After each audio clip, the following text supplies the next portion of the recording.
Okay, so today's sutra is, did we cover the last sutra completely? I feel a little more elaboration on this is needed. So let us contemplate once again on viṣayavatī va. विषयवती वा प्रवृत्ति उत्पन्ना मनासः स्थिति-nibandhinī.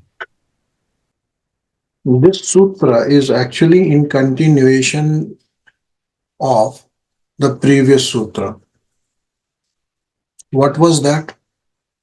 Pracchardana vidharanabhyam pranasya. Okay, so it comes later, means it is associated with the previous.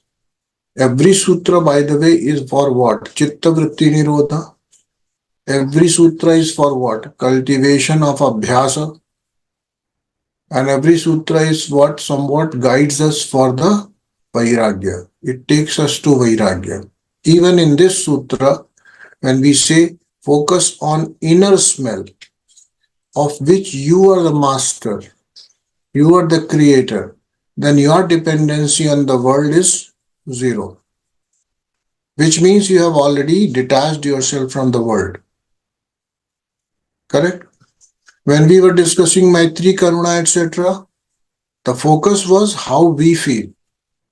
Again, our primary focus is not the world. Primary focus is how do we feel, what emotions we create. So, in a way, we are moving towards ourselves, and one thing which you should always go back to, one antaraya was alabdha bhumikatva. This alabdha bhumikatva is what? Alabdha bhumikatva is that despite all your efforts, whatever little or big they are, if you are not rewarded, that means if you don't seem to get any experience, you would be disappointed. This is alabdha bhumikatva, means you did not receive, you did not get anything out of the practice. Anything pragmatic. So even in this system of yoga, Patanjali clearly understands this. As I say, he's a great psychologist, one of the greatest psychologists.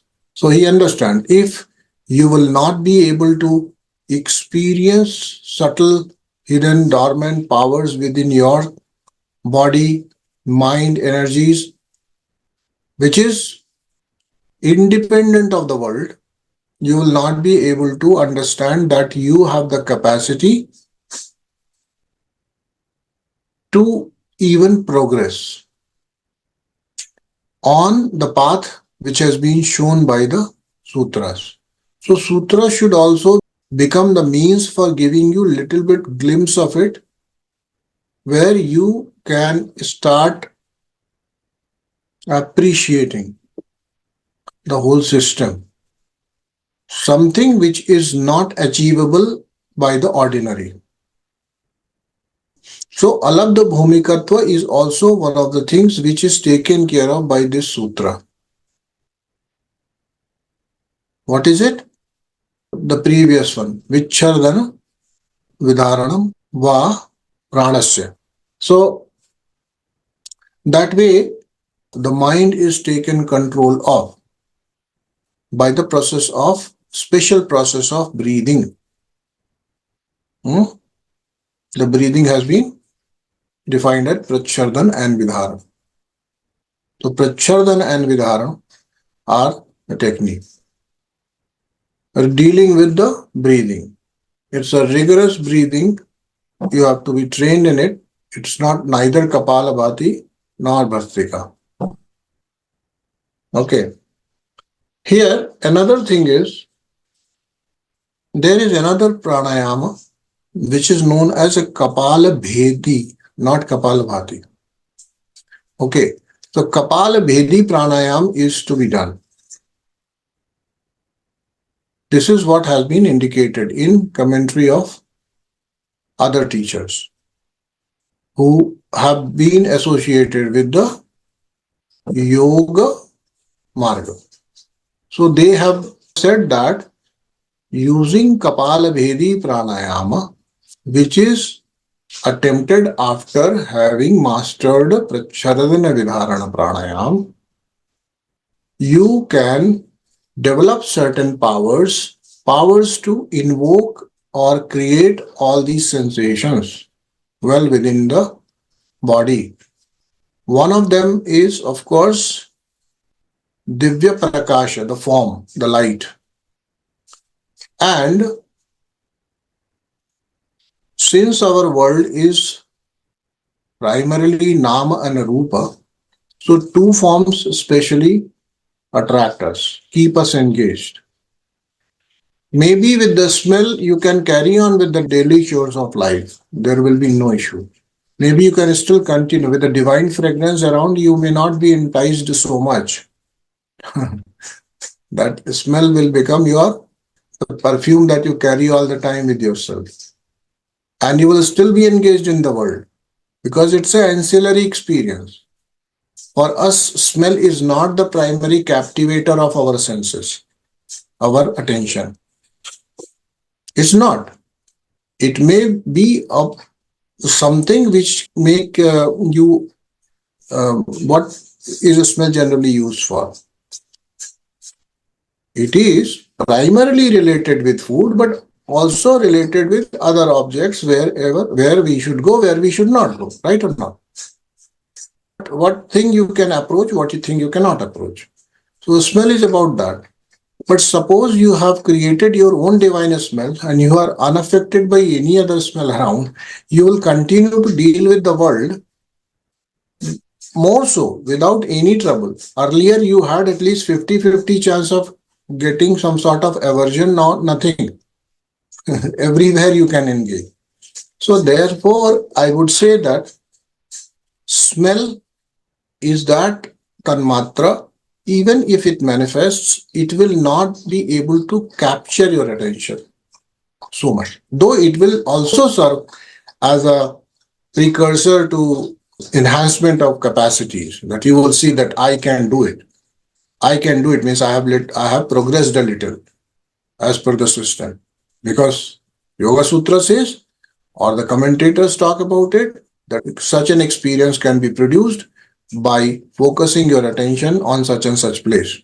And I've been able to receive it, I've been able to achieve it, means I'm progressing. So it's an indicator, alabdha bhumikatva is taken care of. And let me tell you, alabdha bhumikatva was the last one, if you think, in the antaraya list. Every antaraya, after that, you have overcome all the antarayas, you are continuing your practice, but you're not achieving anything, means alabdha bhumikatva. So it has to be taken care of. It has to be taken care of in every system, whatsoever it is. If the properly designed system will not make you wait until the end to receive a fruit of it. The journey should also be, populated with certain milestones, landmarks, which you, when passed, then you realize, yeah, I have traveled some distance. So I was on the point of tanmatras where I said roopa and shabda, these are the two tanmatras where our engagement is the most. Nama roopa, which means shabda, sound, and roopa, the vision. Probably, if these two tanmatra goes missing in a person, it will be really very, very difficult for that person to engage in the world. Both. Can't hear, can't see. Think about such a person. It will be really difficult. It will be very, very cumbersome for that person to even understand what the world is. Correct? Can't see, can't hear. So what makes us human is our natural attention and inclination toward these two tanmatras. sound and roopa. Agni, that is what is roopa. Shabda and roopa. Here, the most captivating tanmatra is again out of the two captivating. I'm not saying more powerful. More powerful is definitely the sound, the word tanmatra. It has more power than the roopa tanmatra. But more engaging tanmatra is a roopa. So the best experiences of your meditation, whenever they might come to you, and which surprise you, which amaze you, or which make you feel that you have achieved something pragmatic, would be sudden burst of light while your eyes are closed, because you can't expect that to happen. Right? That when your eyes are closed, the mind space is filled with light. First of all, this is unexpected. Second, it is also engaging if there is a play of light going around. All right. With the shabda, that is not true, because you know, even when you close your eyes, you hear something. Something or the other is always present, right? So even when you are sitting in a complete silence zone, you will find that you still hear something, and you call it the sound of silence. That's the inner noise which your ears are creating, or the system, blood gushing into the, all those places is creating a sound. Some people suffer with a medical condition called tinnitus. They are not the yogis by design. Using too much of headphone, using too much of cell phones, using too many, and living in a high decibel environment, they develop this condition, tinnitus, which means all the time there is some ringing going on, right, in the ears. So even this is not engaging as much. Most engaging is roopa. Rather, if you listen to any sound while your ears are closed, and if it is not enchanting, you will get irritated. You'll not be surprised, you'll be irritated. Most of the tinnitus people are irritated. They want to get rid of the sound. But suppose you close your eyes and the play of light starts. Tamaso ma jyotirgamaya. From the darkness, the light has come now.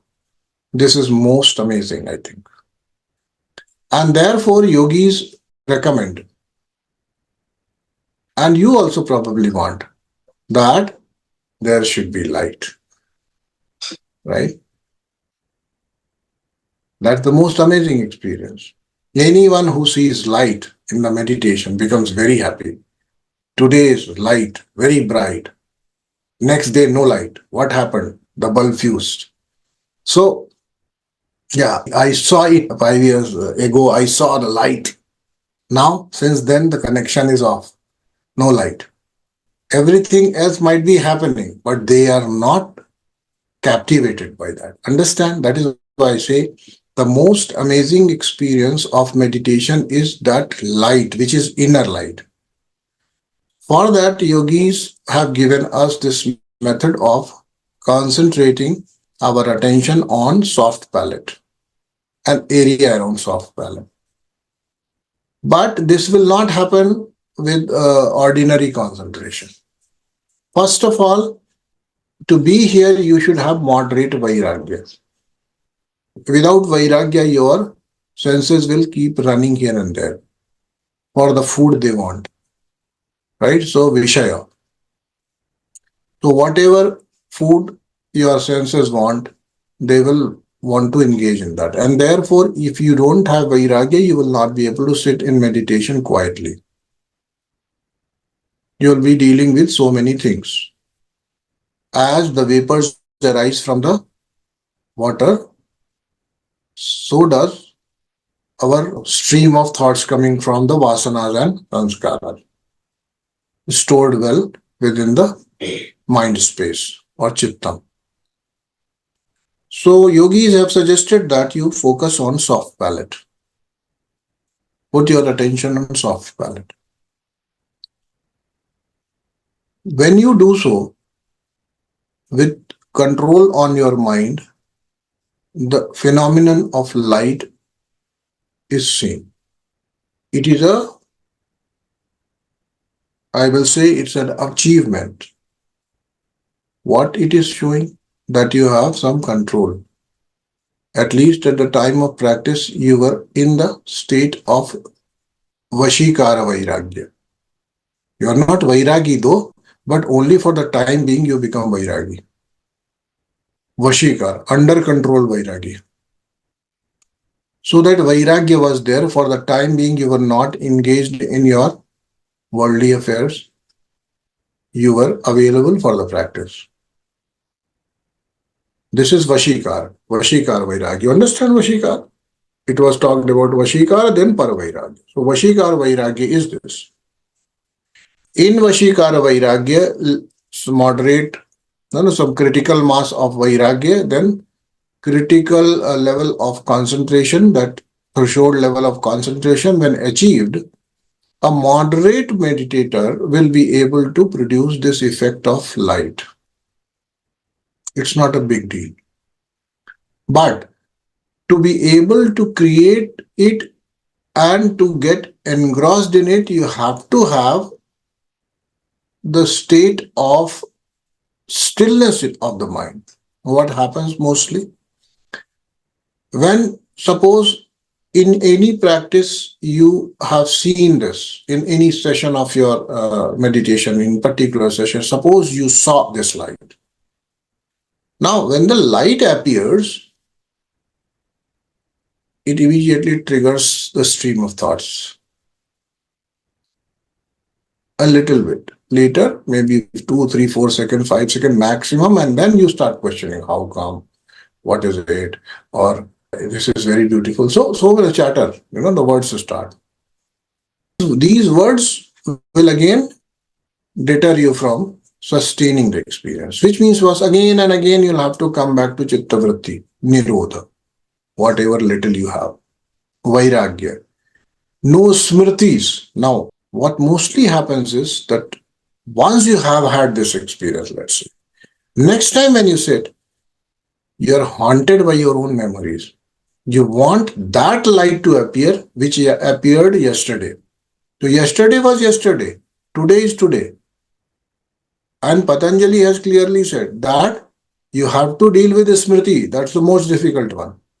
If you have a smriti of the previous and trying to achieve it in the present, it is most likely to fail. Most likely, normal 99.99999% is going to fail. It will not be the same light, first of all. And secondly, it is very difficult to reproduce if you are seeking so much. So seeker begins with the seeking. When the experience comes, then he has to let go his seeking, surrender to the process. Because now he knows that the process will take me forward. The experience has come. I need not expect anything. So never approach. See, these practices, when they are revealed in this way, they are spoiled. When I told you, this practice 90% is spoiled. That you focus on soft palate and there will be light. The moment I told you 90% is spoiled. Why? Because now you are expectant.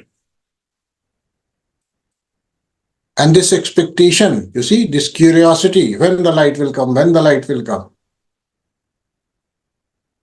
it kills the cat or it kills the yogi on the mat, both.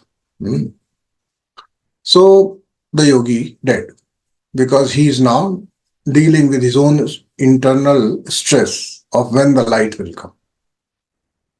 So first of all, these practices, as I told you, the Patanjali Yoga Sutra is not the book for the students.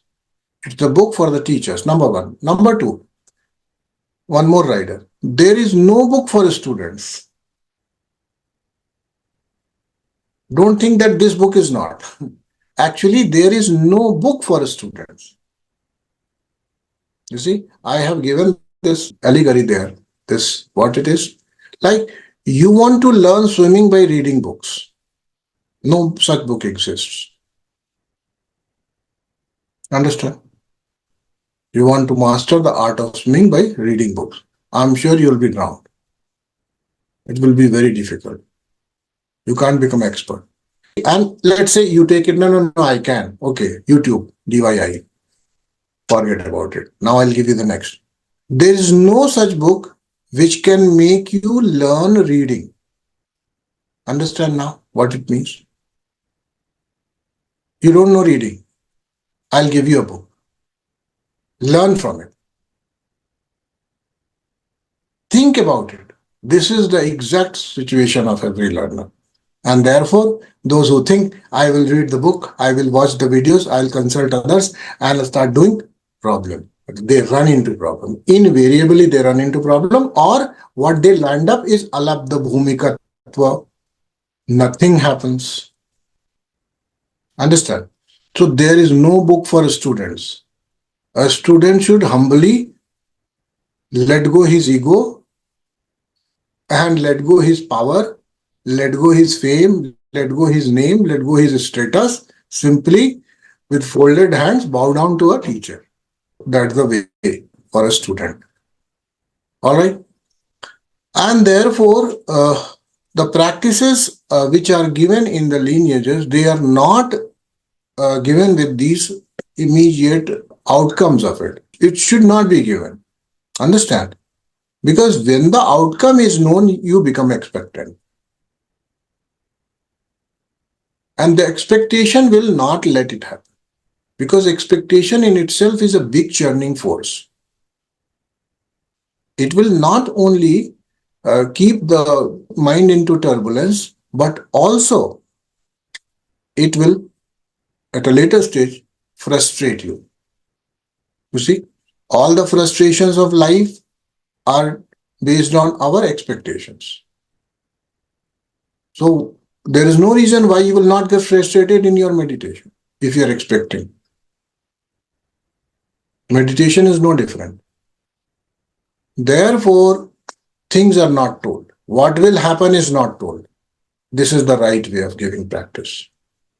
Once it happens, then you can correlate. You narrate, and then the teacher will tell, yes, this is correct, or this is not correct. This was not supposed to happen, or this happened, then it is okay. Right? So this is the way. However, if you want that practice to be given right now, again, as I told you, 90% is spoiled. Even if I give it, 90% or more chances are that you will never see light. Or maybe listening to these words, listening to this wisdom from great masters, you would understand that you have to attempt it without expecting. For the sake of it, for the joy of it. If the process should be enjoyed rather than expecting any results. Okay? The peace is outcome of that. The ananda is outcome of that. The recognition of self is outcome of that. Even these siddhis are outcome of that. Even these little milestones which you achieve on the path of yoga are the outcome of that. That you live that moment of sadhana without expectation. Okay? This is what it is. Further, let us understand here what it means, at least in my opinion. I'm not going by the literal meaning as described by masters. What it says? Pravritti. What is the sutra? विषयवती वा प्रवृत्तिरुत्पन्ना मनसः स्थिति-nibandhinī. Utpannā. Okay. Now, Utpannā means viṣayavatī va. First of all, it has only, as I said, internal object. It can be internal object, number one. Internal place of contemplation. Independent of the world, you can meditate. But another thing it is pravṛttiḥ.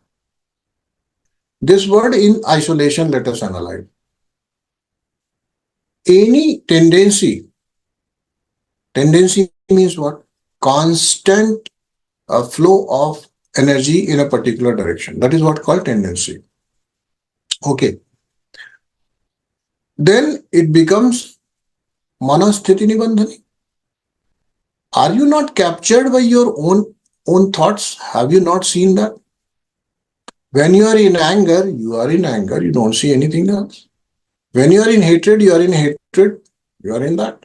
When you are in jealousy, the object of jealousy and you, nothing else exists in between. All your flow of thoughts and our turbulent mind, nothing else. In the same way, the object of kama, object of krodha, object of lobha, when you become greedy of something, what happens? You are captured by that. So, manasaḥ sthiti-nibandhinī, which means any tendency which is intense enough, it can capture your mind. Mind becomes bound to that. Is it not? Now, of course, it is very easy for us to fall prey to the lower tendencies such as just described. However, if you are able to create a tendency which is loaded with positivity, which makes you feel good, for example, devotion, which is one of them, bhakti, this is also a tendency. So, bhakti as a tendency, as a pravritti, is a sthiti-nibandhinī, manasaḥ sthiti-nibandhinī. It can capture your mind, and our whole process of taming the mind begins with first focusing the mind on the first place. Mind will not stop all activities right in the beginning. It will first get captured. Here, let us understand one thing. As I was just saying, that a pravritti, a particular tendency of your mind, which means your energy is flowing in a particular fashion, and energies in motion, as I always say, I don't know whether it is my understanding, emotion, energy in motion is emotion. When energy moves in a particular way, it becomes emotion.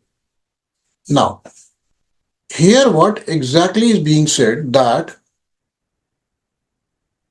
a particular energy flow, when it is intense or it reaches a particular level, then it becomes a manasaḥ sthiti-nibandhinī, pravritti utpannā, a situation which arises out of your pravritti.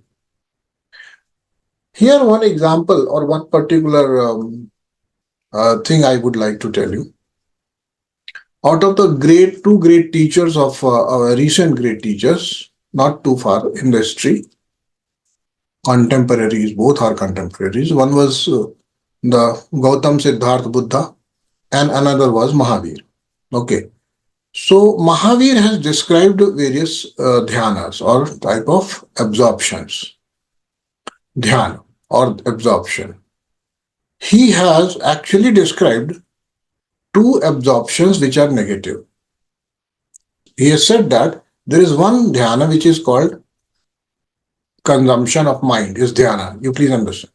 Mindfully being consumed by one particular object, thing, emotion is dhyana. So he says there are two types of dhyana. They are also dhyana, but you should know that they are not good. One is artha and there is raudra. Artha and raudra. These are also two types of dhyanas or absorptions or samavesha. Artha means dukkha, sorrow. Have you not seen people going crazy after a heavy tragedy befalls upon them? As if nothing exists in this world. The object of their dukkha or that whatever it has caused them dukkha exist and their connection with that and nothing else exists. Have you not seen, I mean, God forbid, but must have seen somewhere that suppose somebody's partner dies at early age, very early age, and then you will find that the person becomes completely hysteric. The world doesn't exist. Only that dukkha exists and he exists. That's it. It is consumption, 100% consumption. It is dhyana. This is called artha dhyana. Not good, but it is dhyana. Second, it is not going to elevate you. It is not going to take you anywhere. But I will tell you, it can take you somewhere. If the object or things become different, I'll tell you how. But artha is a dhyana if you use it in a constructive way. Another one which cannot be probably used very, very constructively. However, it can produce certain good results in the outer world. When you engage in this dhyana, this is known as a raudra. Raudra means krodha. Krodha means anger. Don't you go mad when you get angry? Are you not consumed completely by the anger? Nothing else exists except this particular emotion, nothing else. I'm not sure how many of you get angry to that level, because some people have learned the art of diplomacy and they keep their anger in check most of the times. And those are unlucky fellows who have not even experienced the dhyana which were readily available for us. Raudra dhyana. Okay. Though it is not so positive, but it is something which is indicator of this sutra. Pravṛttiḥ utpannā manasaḥ sthiti-nibandhinī. The mind is captured, consumed, and captivated by a particular pravritti. So any pravritti which elevates your consciousness, let me tell you, again we will have to evaluate the pravritti. If we evaluate the pravritti, we can understand its impact on our own energy, mind, body, and everything. Think about someone living in the state of gratitude. It is also an emotional state. It is a pravritti that you feel gratitude for everything. Now, this can also lead you to manasaḥ sthiti-nibandhinī. This sthiti, the mind can be captured by this. That whatever comes, you are full of gratitude. Whatever. Full of gratitude for somebody or for the cosmic presence that is offering it to you. So you are full of gratitude. One.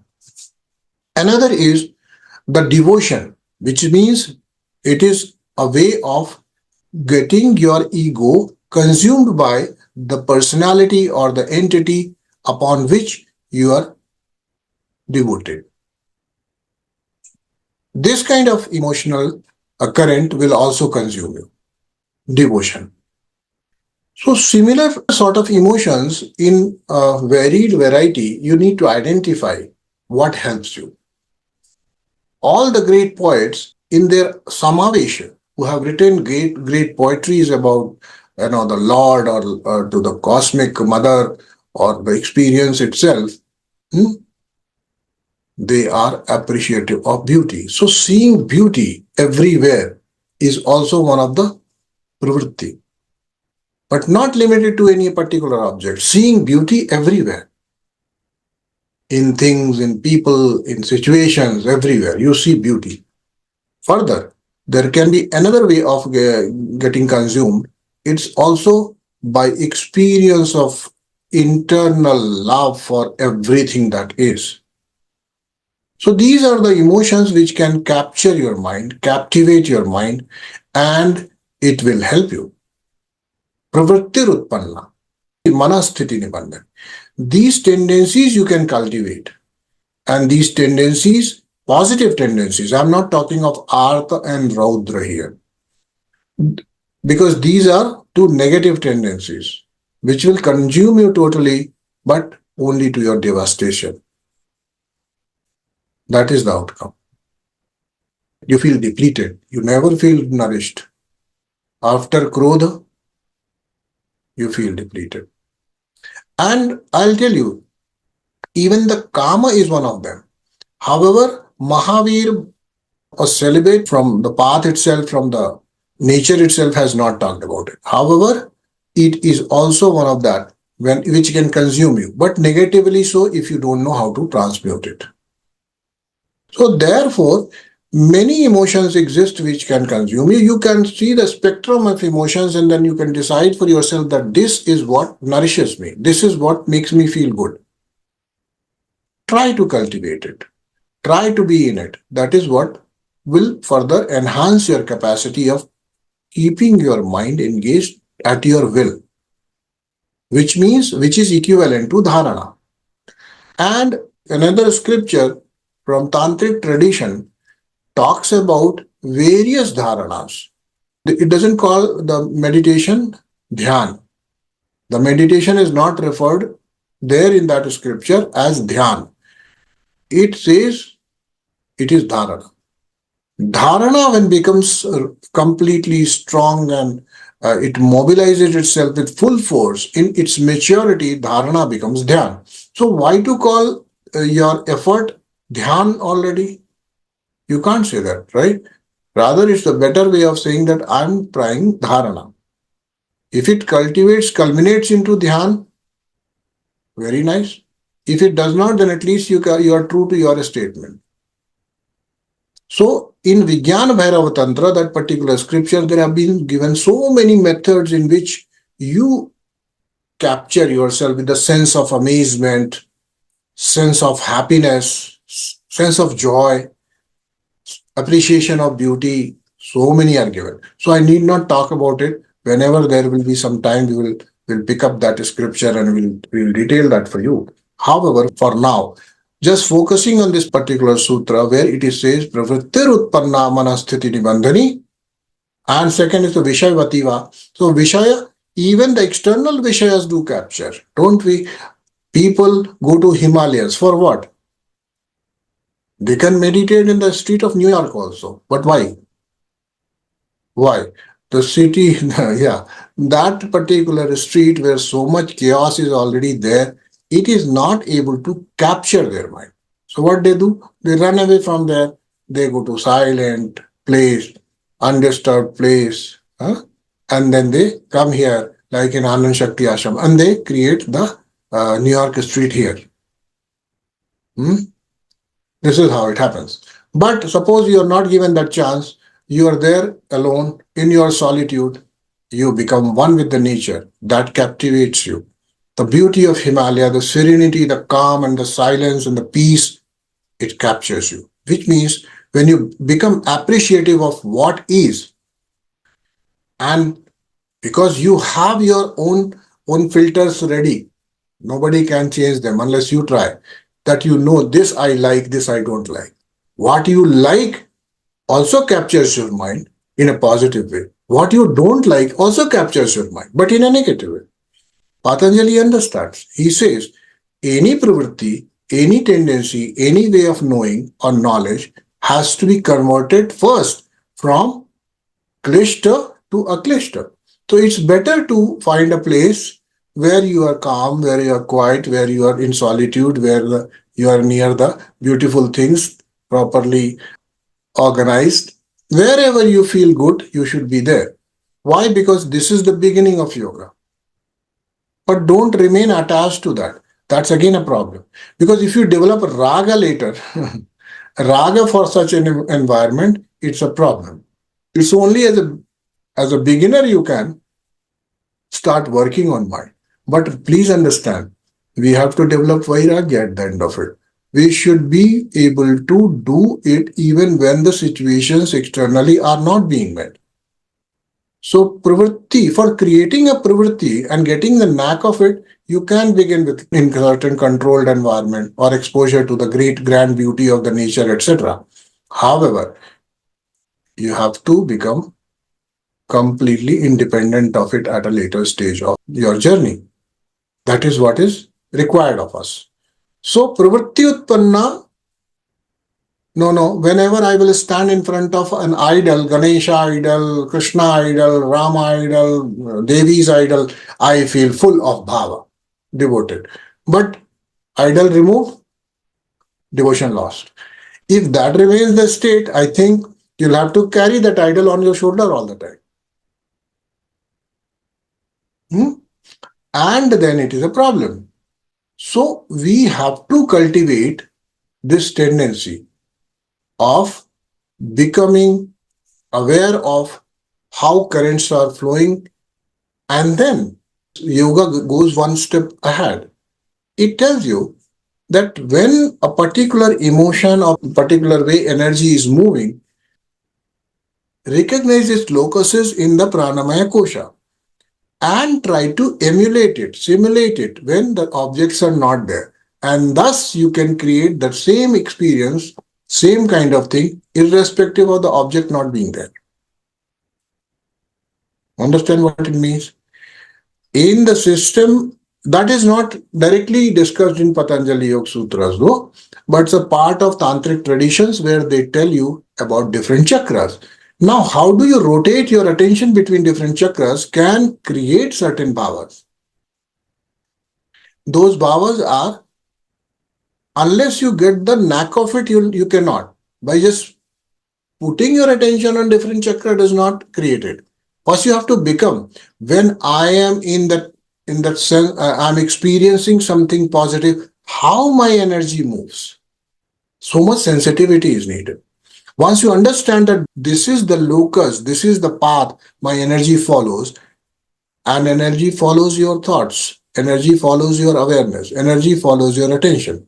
So if I am feeling good, it simply means the energy is triggering different path in certain way, and the throbbing is giving this sensation in the pranamaya kosha, which is a good feeling of joy, feeling of ecstasy, feeling of whatever. So that way, if we know how to channelize the energy, how to make the energy move, and that can be done only by shifting your awareness gradually from one place to another place. It's like illuminating the path for the energy. Your awareness is that guiding light, the beacon, which energy will follow. So once you learn this art, what happens? It is able to recreate that emotion in you. Tantra tells you that. Tantra makes you understand that, gives certain methods to you for that, so that your manasaḥ sthiti-nibandhinī pravritti is created.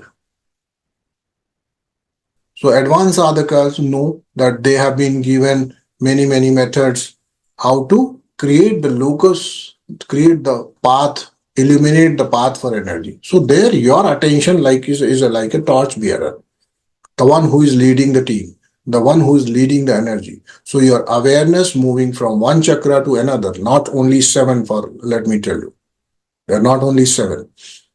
Once you understand this science, there are so many. So the way you guide your energy to move, the pravritti becomes different. Okay? So a sadhaka who is been practicing in a particular way, has been given a particular sequence to follow, they will develop a different kind of tendencies, because not everybody is given the same sequence. It's based on the need and based on the capacity and skill of the person, based on the level of impurities and based on the level of devotion and time the person can give. So such things are available at the level of tantra. The path of tantra, the guidance is available. But here Patanjali is not giving any method, because I told you, this is the book of masters. Masters should know what to do with this. See, concepts are given to masters, let's say physics, chemistry, any technology, the concepts are given. How are you tested, by the way, in your exams? Somebody using those concepts creates the problems for you, and then you're required to solve it. Okay, now that means masters know how to create a problem. Why do they create a problem? Only to test you and see whether you are able to follow that series of thinking which leads to solution. So Tantra masters have given you certain sequences. Many sequences. They are there in the traditions, which can be learned, and when you know how to channelize your energy in a particular way, it is creating a sthiti, which is a state. Sthiti means a state, which is a sthiti, manasaḥ sthiti-nibandhinī. That mind, it captures the mind. I was giving the example of that wild animal. How do you tame? How do you control? You can't control any lion or tiger or any wild animal or fiercely wild animal in the open jungle. You can't. First thing is to capture him in a cage, in a confined space. Mind is just like that. You can't control when you leave it in its habitat, like the world. It is currently roaming. In its habitat, it cannot be controlled. It cannot be tamed. It cannot be trained. It has to be captured first. Captured, and mind can be captured by giving the right kind of bait. Please understand. These are the production of baits. I told you the most fascinating one being the light. Second, I told you pravritti, a particular way of feeling, particular emotion, which once generated captures you. Have you not experienced the joy when you see a little child very, very neatly dressed, properly, kept, and smiles, and the innocence? Have you not been captured? You are captured. Nobody would say, I've never been captured by the smile of an innocent smile of a child. Is it capturing it or not? So that way, external or internal, it can be kept. Viṣayavatī or pravṛttiḥ utpannā. Both can be mind, capture the mind. Once that mind is captured, forget about the world. You look at the face of that innocent child, the smile, the giggles, and you are consumed by it. This is how mind gets captivated. Now, externally, we can find multiple objects and multiple places where you can be captivated like that. However, yoga is not advising it. Yoga says you have to find something with inner which captivates you. Thus, they are describing the method of kapalabhedi pranayama and creating certain sensations well within the framework of your body and be enticed and captivated and mesmerized by it. Like you were captivated by the mere experience of kaleidoscope the first time it came in your hands. Just a play of light. So engaging. I want to see more. So this is what you create. And all the yantra formation, etc., they are tantric effort in that direction. Okay? The mandalas, the yantras, and all these things which have been created, it's a way to give you a captivating experience where mind becomes imprisoned in that yantra. So yantra becomes a prison for the mind. Mind cannot escape it, provided you know how the yantra is to be perceived. In which way? If you just see a yantra merely as the combination or the permutation of the lines and circles, then it's not. Then it is not. So creating a divinity in that experience is the art and science which have been mastered by tantra path. So yantras become the means for that. However, it has also been indicated that at the end, any yantra which begins with a kind of a bigger formation which we call base or bhupura or something like that, on which the whole other things are arranged in a concentric way. You see, most effective yantras are the ones which have at the end a bindu in it. This means from the periphery you start moving towards that and your mind gets captured and captured and captured in a smaller territory and much smaller territory. Finally, the mind reaches the bindu, and when all the energy of your mind or chittam is so focused on a very, very small point, means it explodes. And this explosion is what we experience as self-recognition, as the spanda, or whatever way you have been knowing it, the explosion of shakti. So tantra and yoga are talking almost the same things, though methods are different, the lifestyles are different, the beliefs are different, but they are taking us almost there where we want to arrive. We should remain in that state of uninterrupted joy, contentment, and happiness, irrespective of how world treat us and how situations around us are. All right. So for today, we end it here. Thank you so much. Let's pray and then we leave. Om Sarve Bhavantu Sukhinah Sarve Santu Niramayah Sarve Bhadrani Pashyantu Ma Kaschid Dukha Bhag Bhavet. Om Shanti Shanti Shanti. Om शिवोहम।